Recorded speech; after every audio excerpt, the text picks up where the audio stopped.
One, here we go. We are live today on LinkedIn with Claudia Bruce-Quartey and with Maike Van Oyen. I'm so happy to have you here today. It's been, we are almost halfway into June, and of course, we wanted to talk about diversity and equity, inclusion, belonging across different industries, and you're representing various industries with your background and your profile, and that's why I wanted to have you today. So thank you so much for being with us. So we're live here on LinkedIn, but also going live on YouTube. So if you have not seen that, you can always see it later or share it with your friends and colleagues. And we are unfiltered, and we're going to first introduce you to these wonderful speakers. So Claudia, you are a facilitator for I Am Remarkable. If you don't know the initiative, I think it started with Google, and they're empowering underrepresented groups to speak openly about their accomplishments. And you are one of these facilitators making this possible. And then you are also in software as a service at Red Hat as a key account manager. You've been in the industry for quite some time, and you're an advocate, self-made advocate, and you've created your voice as a coach, as a woman, but as a leader, as a mother, as a spokesperson for DEIB. And Maike, thank you. Oh, well, Claudia in Switzerland, Maike in Netherlands. So Maike has been many years writing, speaking, and advocating for the cause. But for her, she is a specialist creating prosperous systems that work, that are profitable, by building inclusive competencies in various industries with various groups of people, teens, accomplished professionals, executives, in the for-profit and the non-profit, making sure that people can learn these competencies. And I think that's the most exciting part of your journey, the fact that you see this as a skill. And this was a learning for me. So I'll let you maybe let's start with Claudia. Maybe you introduce yourself with your journey, so we can understand where you come from. Sure. And thanks, Rebecca, also for having me. And you've said it already beautifully. I'm a mom. I'm a woman in tech. I'm a working mom. I work for a software sales company, Red Hat. I never thought I would ever end in IT because of my background in political science. And when I was in school and when I was in university, I completely avoided anything with finances and STEM. And here I am. So just to give you an insight of what is possible. And being in this industry, of course, you very quickly understand that you're the only of many different tables and in many different rooms. So by force, actually, and just by sheer representation and being there, I am an advocate for empowering women and helping them really finding their voice, and underrepresented groups finding their voice in male-dominated industries and advocating for themselves and helping them advocate for others. So that's me in a nutshell. Thank you. Wow. And Maike, tell us. Yeah, well, thanks for having us. I'm very lucky to be amongst you, I think, today. A bit about me. Well, you said it all, really. I make inclusion programs for specifically the sports and the educational sector, and I advise municipalities, government on inclusion topics. And what is a bit different than most in my field, I think, is that I indeed focus on skills. So I will touch upon the topic, I think, more extensively. But I am a strong believer that if you talk about inclusion, you're talking about behaviors, and that all behaviors can be learned or grown. And that is actually what my intent is with most of my programs, to grow those inclusive competencies, the skills that lead to inclusive behaviors. Yeah. I mean, just to be clear, I just want to, I'll be asking maybe questions that are obvious to you who are specialists on the topic, but I want to make sure that we start from the beginning. So what is diversity? What is inclusion? What is equity? And what is belonging? Because, and maybe, is there going to be a fifth one, right? And what would that be if there was a fifth to add? Because we started with diversity and we kept adding these other elements to this wide range of quality or skills or maybe let's start with that. I don't know who wants to go first with the laying the foundation. And then there was silence, right, Claudia? Well, yeah, I think Claudia started explaining it even before we went live. So I would love to give the floor to her first. Thanks. So yes, we had started having the conversation around what DEI was, and that it is no more just an umbrella, but it has kind of become a tent under which many different forms are being included. Just like the LGBTQA plus community, I believe one day this is what we will find on the diversity, equity, and inclusion. And in its most simplest terms, it is embracing and understanding and finding different ideas, people with different backgrounds, and having, the compassion and also the willingness to hear them out. This is how I feel it, to really hear them out and give them an inclusive space, and also include them in the decision-making process. Right? If we talk about equity, this is where it belongs, because it's not just that we have diverse people, and people are not diverse as a thing, right? It's like we just come with our different colors and our different flavors, and we are there. And when we are there, how do we make sure that everyone has equal access towards information, towards decision making? How do we make sure that people are heard, people are seen, and how do we make sure that it translates into something better, right? And this is under that.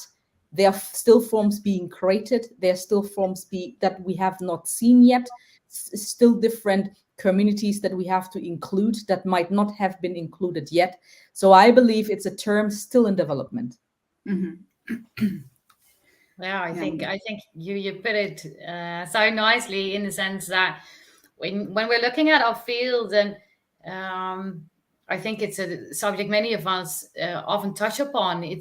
We're still in the beginning of our journeys, and there is still so much to figure out and to learn and to evolve, and we have it easy, actually, because people before us, that the first writers of books and doing research, the trailblazers of the world, they've all given us foundations to work upon and work from, which they didn't even have. So we have a great foundation, but the house has yet to be built.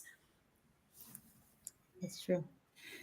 I mean, one of the things that comes to mind when we think about this, to simplify, is, okay, why do we need those different people and walks of life and backgrounds, experiences? Because they bring different perspectives. Because we're all somewhat biased in our own ways, and we would have a room full of different backgrounds and experiences would then have us cover different gaps, because they will see things from a different angle, and then maybe business can be even benefiting from this, right? As long as we have the same values and vision and mission and goal, then we and I even as a coming from HR, I sometimes find myself advocating for people that have absolutely no experience in a specific industry or even job function, because I'm like, yeah, but they have transferable skills that they can carry over. They speak all these languages. They have this can be of these relationships, or so this can be of help in a different way. I know they're not an engineer, or they're not coming from that school, but they could perform in this job. They could, but that openness is rare. That openness is thought I believe that that is something we do need advocates for. How do you, and you mentioned, Claudia, so beautifully when we were talking about this elevator door, maybe you can share that, because I think it's definitely, and to your point, Mike, it's a skill. Again, how can we deploy that skill, a global skill? It's definitely a skill, and I think, Maike, you've opened it up very beautifully. And coming to the point of why do we need that, and how can we make it more inclusive, is just the fact that, and I can come with my personal experience as a working mom in IT. I wrote a post the other day in which my son turned 5 2 days ago. And it is also the 5th anniversary for me in which I, as a woman, embrace myself as a working mom and not choosing between who I am in the workspace or being ridiculed or cut off because I work in a male-dominated industry and kind of need to conform. And understanding that and understanding what I bring to the table, understanding generally women and parents out there, what they bring to the table in spite of being parents, right? And all the added layers and responsibility that comes with that, and still performing in a job, and adding to your bottom line. It is that openness that we need, because as a mother to a newborn, there are restless and sleepless nights, right? You go to the cues and the demands of the newborn. You are really just looking at the newborn and understanding, okay, what does that human being need at this point in time? Now take this, amplify this in a customer success setting. If you really answer and understand your customers to the core, even before they open their mouth, don't you think that person is more than qualified to help you get that edge, to help you increase that bottom line that you need, right? And it's those transferable skills that we need inside of industries, inside of companies. But just as you mentioned, it takes a skill and also the openness to see it that way and to look beyond the paper, to look beyond the CV, and actually have a conversation with that person that has a gap in their CV. Unfortunately, today you have a gap in your CV and you try to fill it up with something because you're afraid that actually you will be dismissed. And most of the time, still unfortunately, candidates are dismissed if they have a gap in their CV. And it can be for various reasons. It can be for the professional or personal development, but we define a person just by work. And work being very defined in a cubicle. Hard even, skill. Yeah. Right, exactly. You have that, like, really just the hard skills, and even work with regards to a corporate setting. So a person that is a gardener and understand different weeds, understand how to plant different seeds, right? And has that sense of timing and has that soft sense. Even that person is not going and takes the time off, is not going to be considered for a management position because we believe that person just diminished in skill. And for parents, it's the same way. So it takes that openness on the recruitment side to say, hey, we have a gap inside of our industry, a gap inside of our companies. How do we fill these gaps? And how do we have conversations in which we make our recruitment process more inclusive, but not stopping there? Not just letting the people in, but making sure people stay, giving them a place and a safe place to speak and to bring in their minds, right? And to bring in their thoughts to help advance the company. Because at the end of the day, we all have the same, let's say, vision. And that is making the companies that work for more successful, the business that we're having more successful, right? And if we want that success, well, then we need to be in the whole playing ground, the whole arena of diversity and inclusion and equity, and that requires skill. And that maybe I give it to Maike or something. Yeah, how do you build those skills, Maike? Wow, there's so many things going inside my brain because Claudia says so much already, and a lot of it really resonates with me. And first of all, we can all acknowledge that a lot of research has already shown that where you got your education or how you performed in your previous jobs are not really that great of predictors of how you will do a new job. And something more close to home is, I think my eyes on this topic opened when when I talked with people close to me. One being a change manager, senior change manager, working for the biggest brand, who told me he doesn't really dare to apply to another job because he never graduated school. And every single application asks for a university degree, which he clearly doesn't have. And we can show that he really knows his stuff. You know, he's been successful for years, but the ATS will rule him out regardlessly before he's even seen by a person. So that's one experience where I had an aha moment, like, oh really, does that, oh wow, that's tough. So he's really stuck in a job, not because he's not talented or not wanted, but because he lacks requirements that would be needed to apply to a different position. So I think that in terms of that system, we're quite archaic still, right? Because we don't really look at skill sets. So that's one. And then we're having the second part is other barriers that can be, like, one of the most talented women I know has Crohn's disease. And that means that she gets inflammations in her bowel system quite often, can be quite sick because of it. And needs a very flexible schedule, but it's not really a normal process, right, for an employer to show that sense of flexibility. Well, she is, I would tell you to hire her, because she's one of the most talented creatives that I know, and still she sits at home. She's been sitting at home for the last 5 years because no one will give her a chance. And I think that shows what's painfully wrong with our system to start with.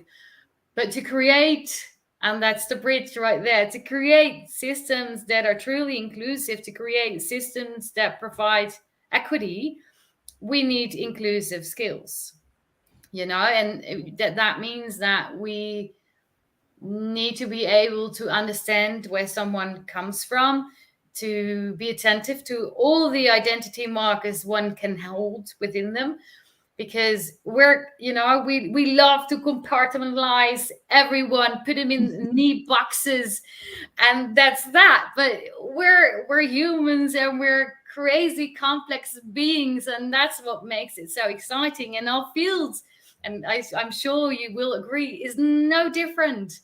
You know, yes. It's a messy and complex field we're in, and with such layers. And that's actually what I love most about my job, is that I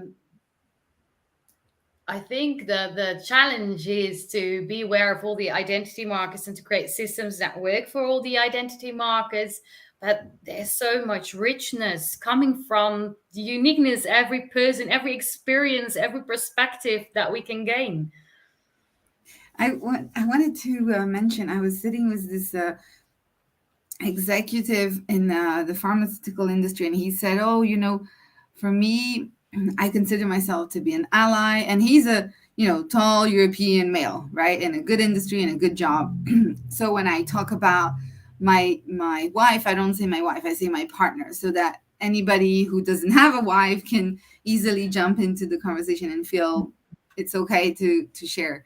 And also when I recruit, I want to see 2 CVs of male, 2 CVs of female on my desk. Don't bring me 4 males. Forget it. Go back, try harder. And he's not in recruitment, but he is a hiring manager, right? And so recruiters can also make that effort. I know when I was in recruitment, presenting like a female developer would always get me points, depending on the client, but I would be always, rewarded for going that extra mile, because it is an effort. It is an effort. But it's also a matter of,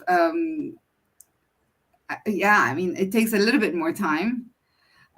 Same for this manager, right? Hiring people. Well, he could have just picked from the first pile of 4 male, but it takes him 6 months instead of 3, right? So you have to factor it into your strategy to to be fair. So and I don't know how companies are coping with that, because sometimes, you know, time is of essence, and resources are limited, and it depends on the side of the company. But to your point, when you mentioned the academic background, some companies, and they happen to be very innovative, SpaceX, for example, is one of them. It's not a requirement to be to have a diploma, and it's also, you know, it could be a community college, right? It doesn't have to be MIT, right? It's more about your skills, and I'm a big advocate for a skills-based, you know, recruitment process, because why you know, I think we can simplify. Let's be friends with benefit, right? Why do we have to get married? You know, we can start with the 3 months and then see how it goes. That's a low risk initial engagement. Mm-hmm. I'm not naive. I know the recruitment industry is complex, and companies need to be profitable, but it's also possible to find a middle ground, you know. And what would be your take on that? You said a lot of very important things, and it shows also how our society and the thinking inside of the society is changing, especially with regards to what is considered a viable education, because the whole education system had a monopoly for like hundreds and hundreds of years. This is changing right now. And this is not just through digitalization and internet, but also by people really becoming self-aware that what can I create on my own? And there's so many people that are autodidact, and they're creating their own courses. I think the education or online education industry has been estimated to be around $1 billion industry by 2025. So just to give you an estimate of, okay, what is happening right now. And this is outside of the traditional university and schools. This is people having the skills, putting up a curriculum and saying, hey, you will go to university for 4 or 5 years and pay so much and be indebted afterwards. And you're not even, at times, you're not even guaranteed to have a job. Here is me giving you the right skill that you need on the job, things that are needed right now to solve a problem. And this is why we're being hired for, to solve a problem, right? And be hired right away. So there's this shift, and this shift is coming slowly also into companies, because they are understanding that the challenges they are facing today and the customers they are serving today and the complexity of these two cannot be handled alone by a single layer. Being people that go a linear, that have a linear CV, that does simply not exist. Because the complexity and the rapidness, the velocity at which business is changing, IT is changing, our society is changing, needs people that bring fresh perspective and a fresh mind. And those people are not just in our schools. Those people outside, those people are adventurous. And not to bash the traditional school system. I have a master's degree. I went through the traditional school system. But if you just do that, you think that once you get out of university, you think that's it, it stopped, but it doesn't stop there. It just starts, right? University gets to think outside of the box. And this is what I wanted to do. I was like, the moment I'm done with school, I will never touch a book again. Right? But the thing is, I've never read so much after school than when I was in school. Exactly. Because right now I had to read books. I was reading books on the theory, but now I had to read books on how to apply it, right? And actually apply it and actually be on the job. So it takes two to tango. It takes, first of all, us as individuals having the courage and understanding that things are changing inside of our economies, inside of our societies, inside of politics, inside of every single thing that we're doing. Right? Because of the age of the digitization that we're in right now. So that means that we cannot solely rely on traditional school system to provide us with the skills and tools in order to be successful on the job market. That's number one. And number two, it takes companies also to have that mindset shift and understand that the candidates that we need today are not just found in schools. Yes, they are there, but they're not only there. And our school system as a third layer to open up their doors more and to be more flexible and also receptible towards other forms of education, right? Be it on the job training, right? Be it seeing what is going on in the market and not just staying in the theory, in order to help really build an inclusive system in which we find each other. Yeah. Yeah. Ooh, you said so many things. Maike, you want to intervene?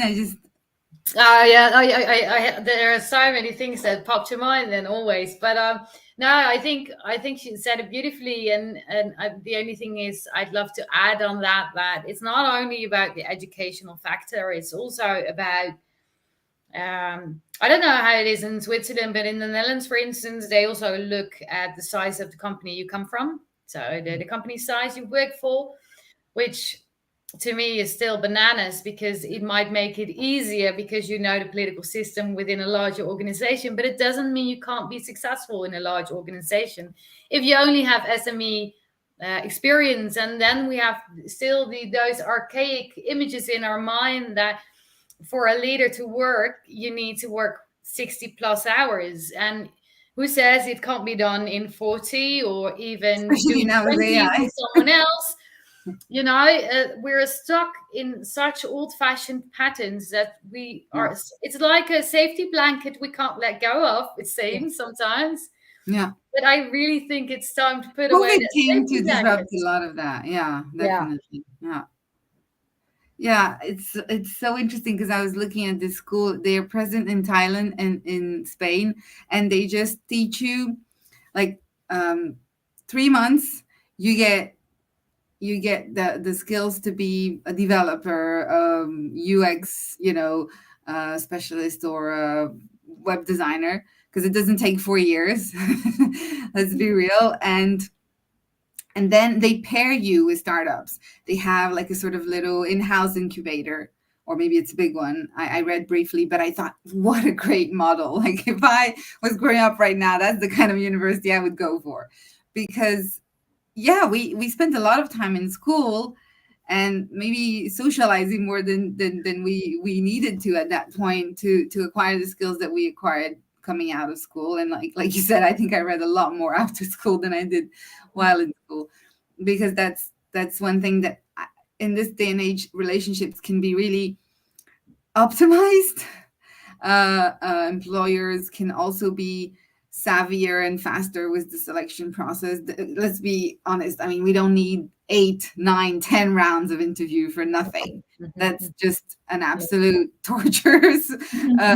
It's very hard to see those selection process happen to do what? I mean, at the end of the day, that's not a sustainable model. And I'm just a big, I'm an advocate for this to be more agile, still prosperous, because we want to be sustainable on all fronts, but skill based.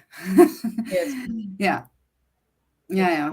I think that's possible, and since Dave is a skill, that's a great news. Well, I didn't know. I think to put it this, but how I operationalize the terms, like diversity contains all the identity markers one can have, and with one being everyone on the planet, which is thousands and thousands of possible layers. To be honest, it's quite extensive. And the easiest way I put it to my clients is often I said, your company within should look as it is out there. You're an ecosystem, and the ecosystem you're operating should resemble the ecosystem, the bigger ecosystem you actually work in. So that's diversity for me. And then inclusion are the behaviors that make others feel wanted, seen, appreciated, and heard. And then equity to me is looking at all those identity markers and distinguishing the barriers that make others progress easier than others, and removing those barriers so everyone has the ability to maximize their potential if they want to, because not everyone even wants to maximize their potential, and they should be okay as well. And belonging is, in my opinion, the outcome. If you do all the other elements right, one will feel like they belong, and they will be able to bring their whole selves to work. And that is actually the most interesting part, because that means that your retention rates go up, productivity goes up, and your costs go down. So it leads to healthier and happier human beings and a more prosperous organization in the end. Yeah. Well, it's part of sustainability, Dave, right? Yeah, and I think that's where we talked about it before as well, that if you look at, you can put all the guidelines out there to make people behave in a certain way. You can nudge them to do the right things, but in the end, you can't show what you don't know. So you need to build the skills, and you can't really call out on people for not having the skills, but you can invite them to acquire them or strengthen them in the process. And that's actually why with our organization, we start actually with not even with the listeners of today, but with their children. We start, or not even the children, it could be their little siblings or nieces and nephews. But we start at the age of 4 because you can teach so much already to children at that age, and it's a never-ending learning process. So we're never done evolving. Absolutely. And it shows, what you're saying also shows that how everyone is on a journey in that space and in that field. But that journey can only come to fruition if we equip our members actually to have the right tools, to have the right language, to have the right thinking, or give them actually the space, the safe space to explore and understand where they are on that journey, who is there with me or who's not, who am I talking to, and whose voice am I not hearing, and actually having the courage to voice up that I've come so far, I'm hearing just a single voice. Can we have other voices at the table, right? But it takes that education. If you are in a system in which your normal is, just framed by a single perspective, well, you don't see there's anything wrong until someone else steps into the game and say, ouch, there's something happening here that shouldn't happen. But even then, because you've been framed by a system that has favored you so much, you don't even see that there's something wrong, right? I took the elevator example. When you go into the modern hotels right now, the elevator, when it's opening at every level, at every story, it tells you, okay, floor 1, floor 2, door opens, door closing. And you think, oh, that's funny, actually, to have the elevator speak. But if you have a person with impaired vision, that is actually very useful to have it, right? But if you have never been impacted by that, you don't see anything wrong with it, and you believe, oh, this is an add-on. No, this is somebody else's survival kit.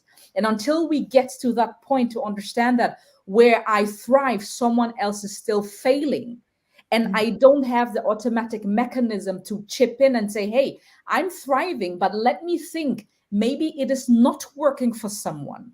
Maybe the privilege that I'm having is not working for someone because someone is being left out of this equation. Then do we truly, form these diverse and equitable and inclusive spaces? Oh, that's beautifully said. I love it. Oh my God, thank you, Claudia. Because I always thought, this is so annoying in the elevator, but now it just really hit me when you said that. And it's not because I'm not a good person or I'm not trying to be inclusive, or it just didn't occur to me.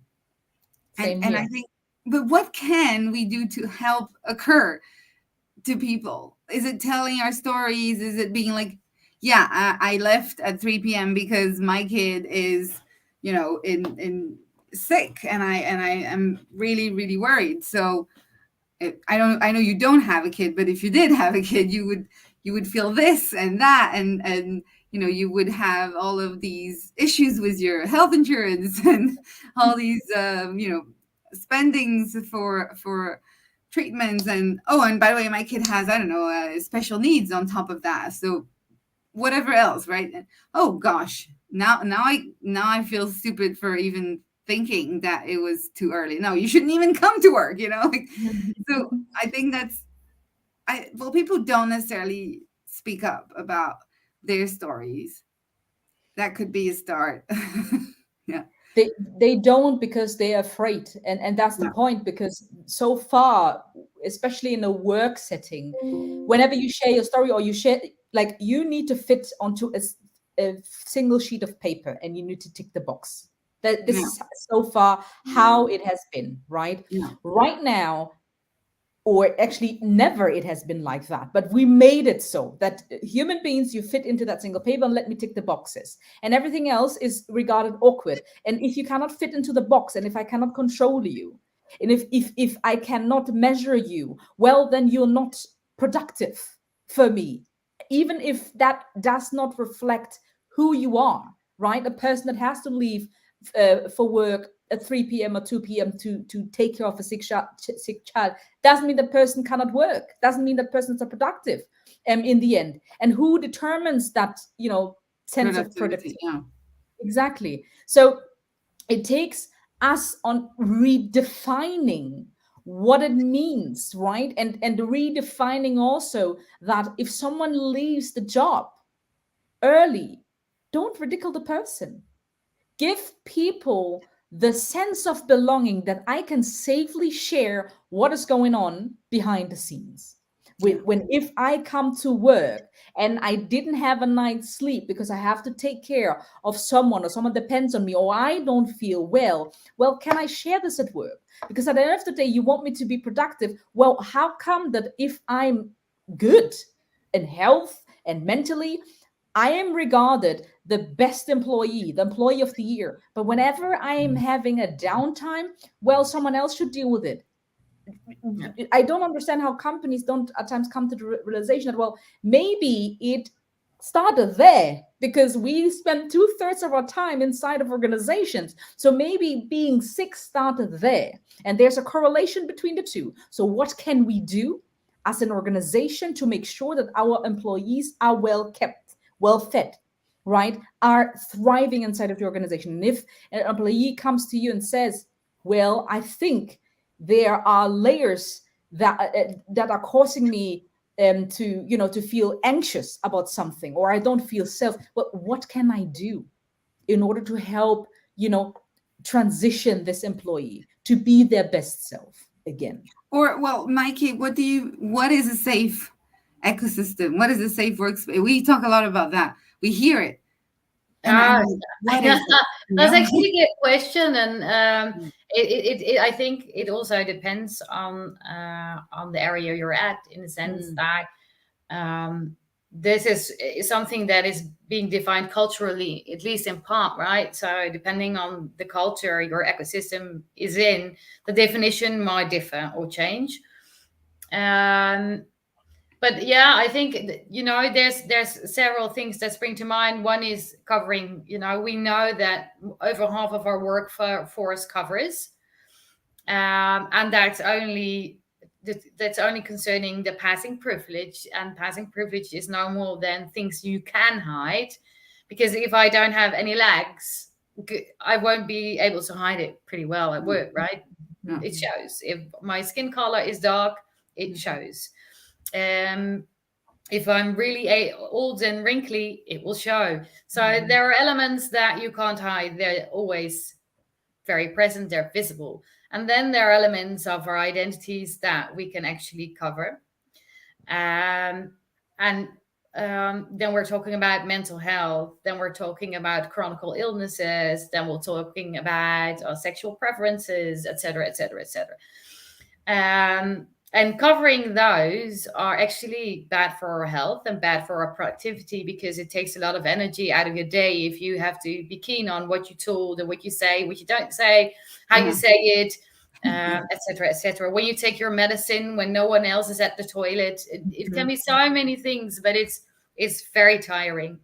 So it actually hurts our productivity, but we also know that over half of our workforce is actually cover some element of identity, and that shows that we are long from home, and we have a lot of miles to go. But I think one of the points that are important to get across is that, you know, we like to treat something as going to the shopping mall, and we go in with a shopping cart and we throw in 10 different ingredients, and then we go to the cashier and we pay and we are out, and then it's done, right? We have all our groceries and we're ready to go.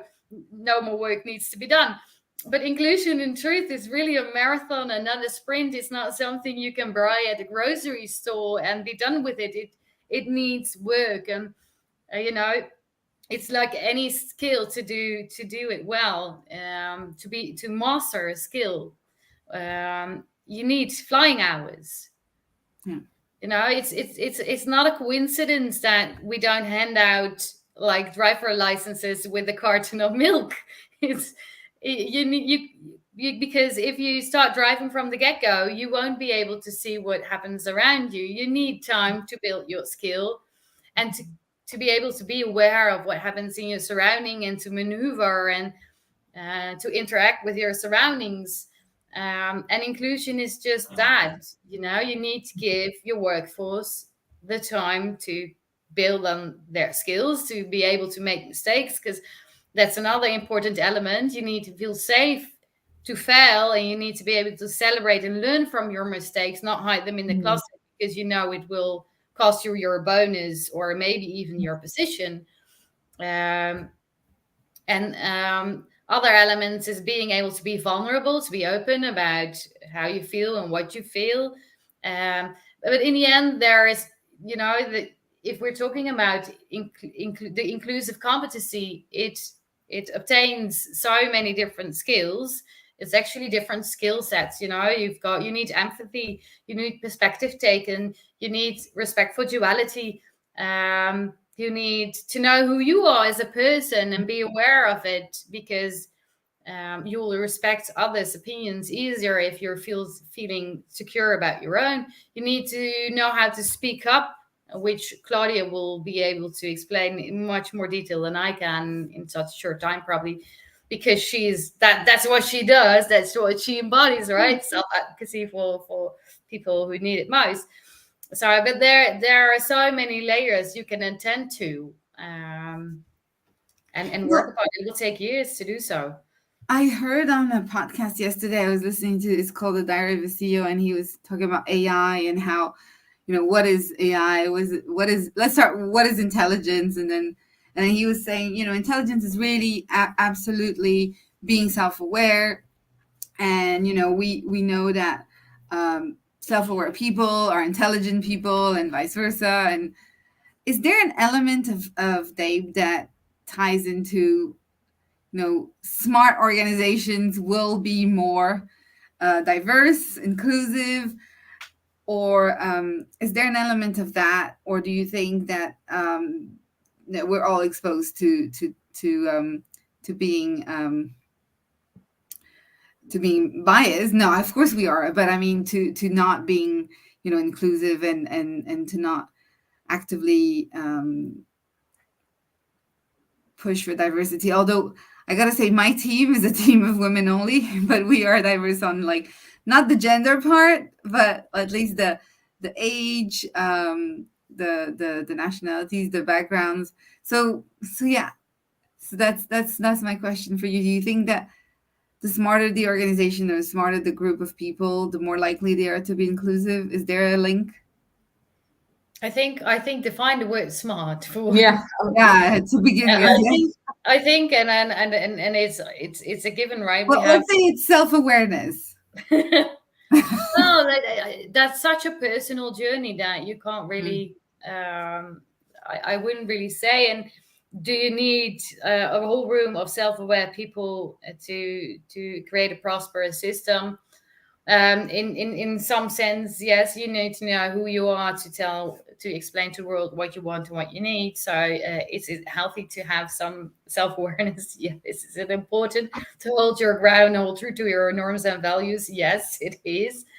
Is it important for ethical behavior. Yes, obviously it also is, but it's a very broad spectrum, and I think um, I think no, I believe that if you have if you are inclusive competent, meaning that you've mastered the skills that are needed to be truly inclusive, you'll have the best bet to create systems that are actually more equal and more fair and just for everyone, Yeah. and create room for others to speak their mind, and that will invite others in. But when we talk about AI, I was just thinking about the impact of AI, and like if the data that we train them on contains biases and reflects inequalities, will AI somehow exacerbate or help us to be maybe more data driven and more equal? How do you see this impacting your field? Do you see this as a threat or more an opportunity to like rebalance, you know? So there was a study that came out with regards to AI models, and most importantly also Google, and Yeah. it was shocking and very alarming as to what has been fed to AI, right? And you ask early on, is it still biased? And the answer is a clear yes, because who feeds AI? It Yeah. is us being biased. And I want to take a little bit the fire out of bias and put it into the concept of familiarity. Mhm. We are social constructs, and we feel most safe in a community of likes. So Mm. whether it is a community of wolves and packs, right? That's where we feel safe. Mice, feel safe in there. And human beings is the same. We are the same. So the bias comes in if we don't let other people in, right? If we believe, or if we have the thinking that other people are worth less or more or dangerous or more than us Mhm. and favored, then the favoritism starts. But in essence, even if you look at kindergarten, right? Boys, Mm. somehow they will flock to boys to play with each other, and girls will flock to girls to play with each other, right? So this is the concept of familiarity in its purest forms. Then comes the added layer of bias. So if we talk about how is AI going to change, as in, is it an opportunity or the threat? It's both today, because how it has been currently being fed, going back to the Google story, as in when researchers fed the systems and got the results out as an, okay, what is considered beautiful, or show me beautiful women. It was very, very, very, very simplistic. You know, tall women, light-skinned women, right, blonde women. This was the concept of beauty. That's a standard that has been fed into these systems, right? So now transform that. Now we have gotten that awareness that this system that we call artificial intelligence is very much intelligent, but also very much limited towards what we feed it. So if we, and coming to the concept of self-awareness, are now self-aware to understand that AI can be and must be inclusive in order to serve all of us, everyone, then we need to feed it the right information, and that we need to have the right voices, and then we need to create, again, safe spaces that Mm. people feel comfortable sharing. That beauty, for example, has different standards. It is ability and disability, right? It is tall and short, right? It is dark skinned and light skinned, and even there they are different spectrums. It is curly hair, braids, it is long hair, straight hair. It is all of these different things. It is thin and it is thick. When we feed these systems into a system that should be serving us and us not becoming slave to it, then we become inclusive, and then we have the power to feed AI, right? And it feeding back into our society what it should feed, and that is Mm. intelligence, real intelligence. Oh my God, I love what you're saying. And it's so many things are coming to my mind. Like, could we maybe say June is the month of hiring non-linear, hiring diverse, pushing for that kind of outside of the box candidate. Just June, just let's do it because I do believe that we have to play catch up a little bit, and that's why my team is all female. Because, well, I mean, it's only fair that we try these positive discrimination strategy for a little bit, just to get the balance tilting. I'm not even saying equal, but there's a moment, just like in change management, when okay, we are achieving change. It is transforming, like, because in the beginning we don't see anything, like the seed is just planted there and nothing's happening. But I'd love to hear from you. I mean, this hard to implement. I mean, I know it takes a lot of effort, but for those watching us here, and yeah, that could be a start. That could be what is your take on positive discrimination and quotas, and how do you see this helping us in bringing this balance? Oh yeah, shall I go, Claudia? Yes. Well, I think it's a very personal question. So this is truly my personal perspective. I think quotas can be helpful and very useful in a for a shorter period of time. But in the end, you know, it's blowing away the smoke without putting out the fire. So it wins. It buys us time. It makes the effort easier. But will it be the answer to everything? Then no. Because we're talking about, and I know it's still a very hot topic, but we're talking about just one identity marker, and that's if you identify. And we're not even talking about people who don't identify as male or female, but we're talking about a very classical duality, and if we talk about diverse elements, it contains so much more. We're not even touching upon race, culture, religion. You know, there's so many other elements that should go into the equation and are not factored in. We're not even talking about them yet. So that's why I think quota can be helpful, but in the end, we need to figure out how to resolve the true issue. Yeah. I tend to agree with you absolutely, because it is a short-term fix. It's a band-aid towards a systemic problem that we have within our society that needs to change. And fixing it like that, again, also expose it is posed to threat for people abusing it, right? People choosing you based on the fact that you are the token hire, and I will make sure that you look a different way, but you will think just like I think. You will do just what I want you to do. So if there is compliance checks or security or whatever, you tick the box. But anything else, we are not really creating more change inside of the organization, because you're the token hire, and I can help you tilt around, right? So, and that's the most extreme forms, of course. Now, I just want to put it out there.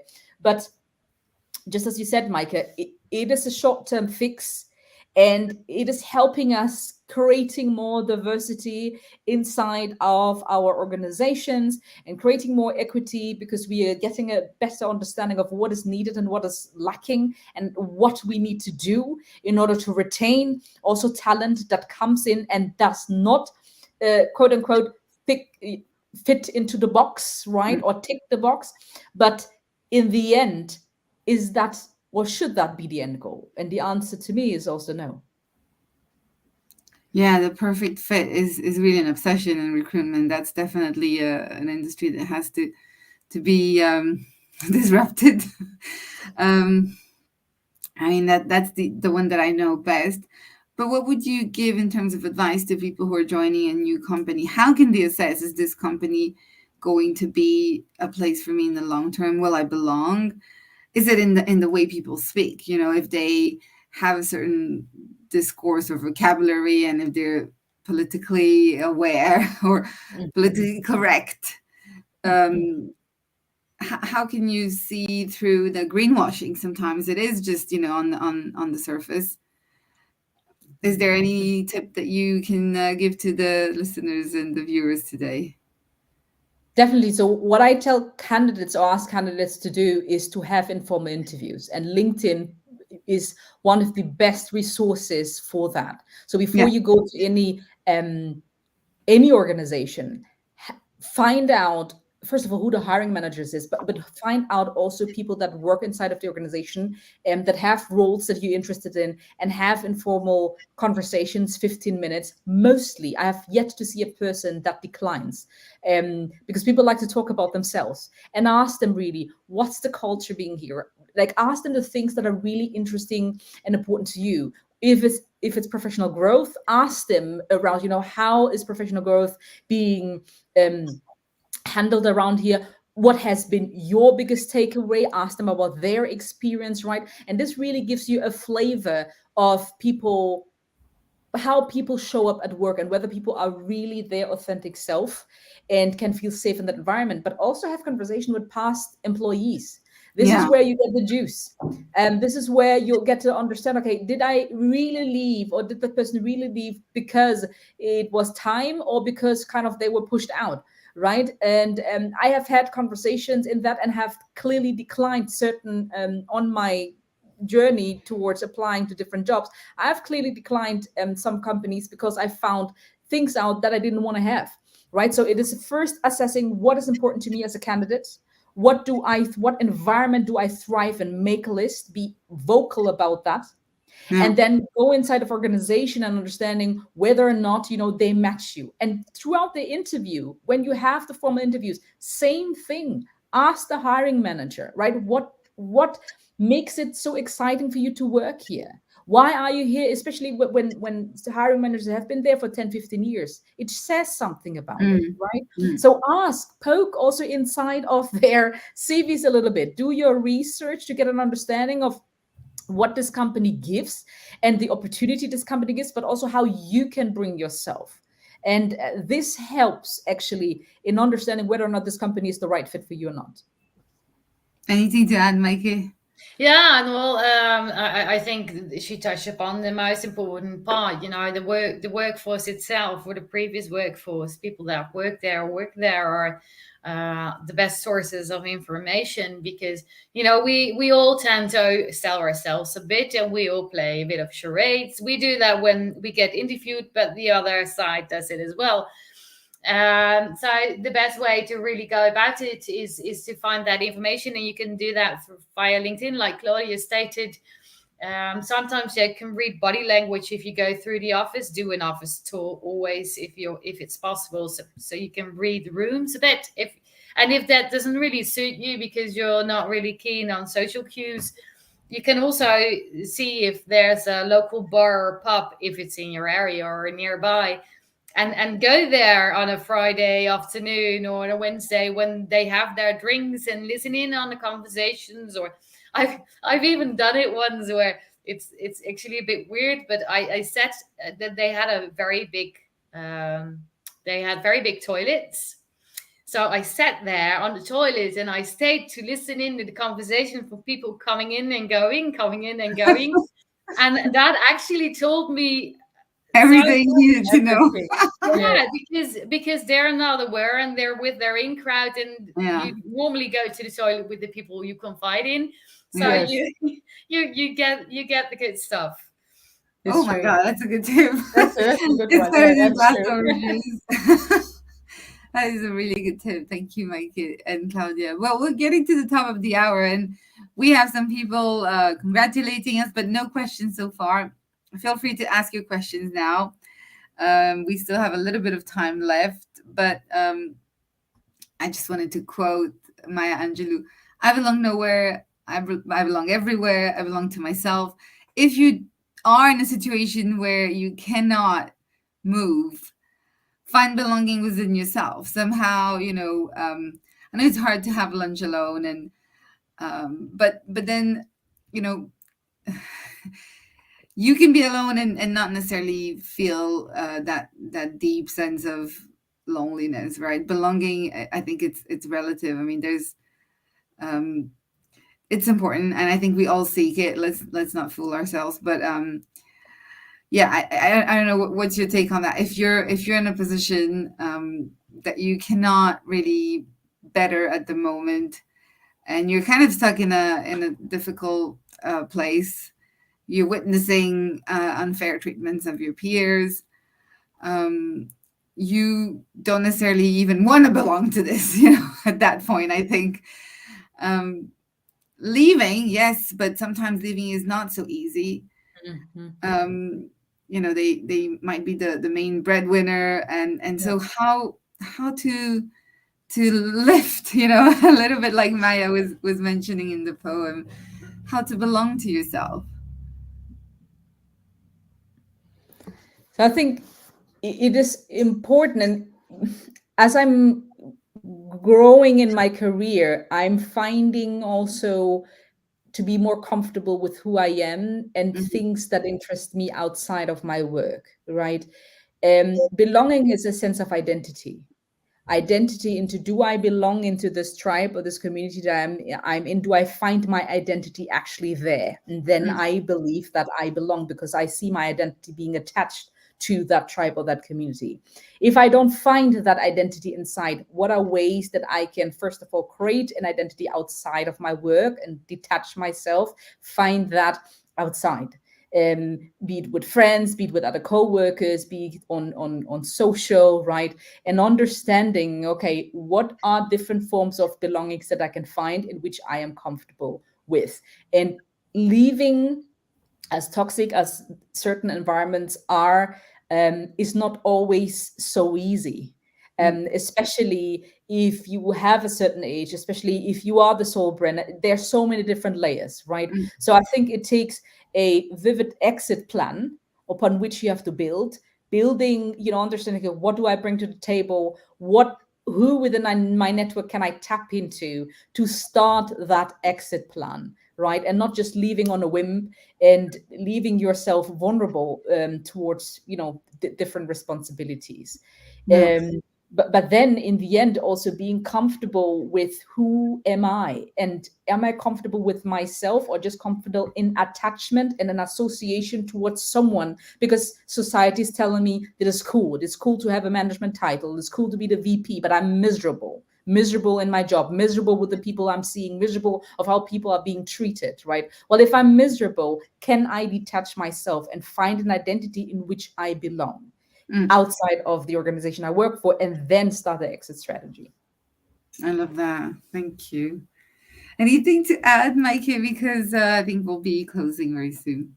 Yeah. No, yeah, again, this is Claudia's expertise, and I think she said it very well.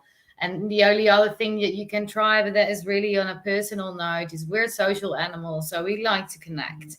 And being at your job, where is it, May, 40 hours, 30 hours, 50 hours, 60 hours even, it's quite a lot, a chunk of your time. So besides having that extra exit strategy ready, or getting it ready and working towards your goal, besides having the life with outside of the organization, which you definitely should have always, what can also help is to look at ways to connect, because I find that with most human beings there is some level you can connect on. May it be that you like the same series, may it be that you're into the same food cravings, you both hate your mother-in-law, or have kids that drive you bananas. You can often find things that unite you, have in common. What unites us is hopefully stronger than what separates and creates those divides. Yeah, that's true. Yeah, that's beautifully said. Thank you so much, ladies. I cannot be like that. That was really exciting. So many things that I have to implement now, and very thankful. And I hope we can have another one next June. So thanks a lot, and I will then leave this talk, and it's available also on YouTube for people who want to watch it later. But thanks very, very much for your presence and for your wisdom. Thank you for having us. Thank you for having us. Thank you. Have a good evening. Have a great evening. Have a great evening. Bye. Bye.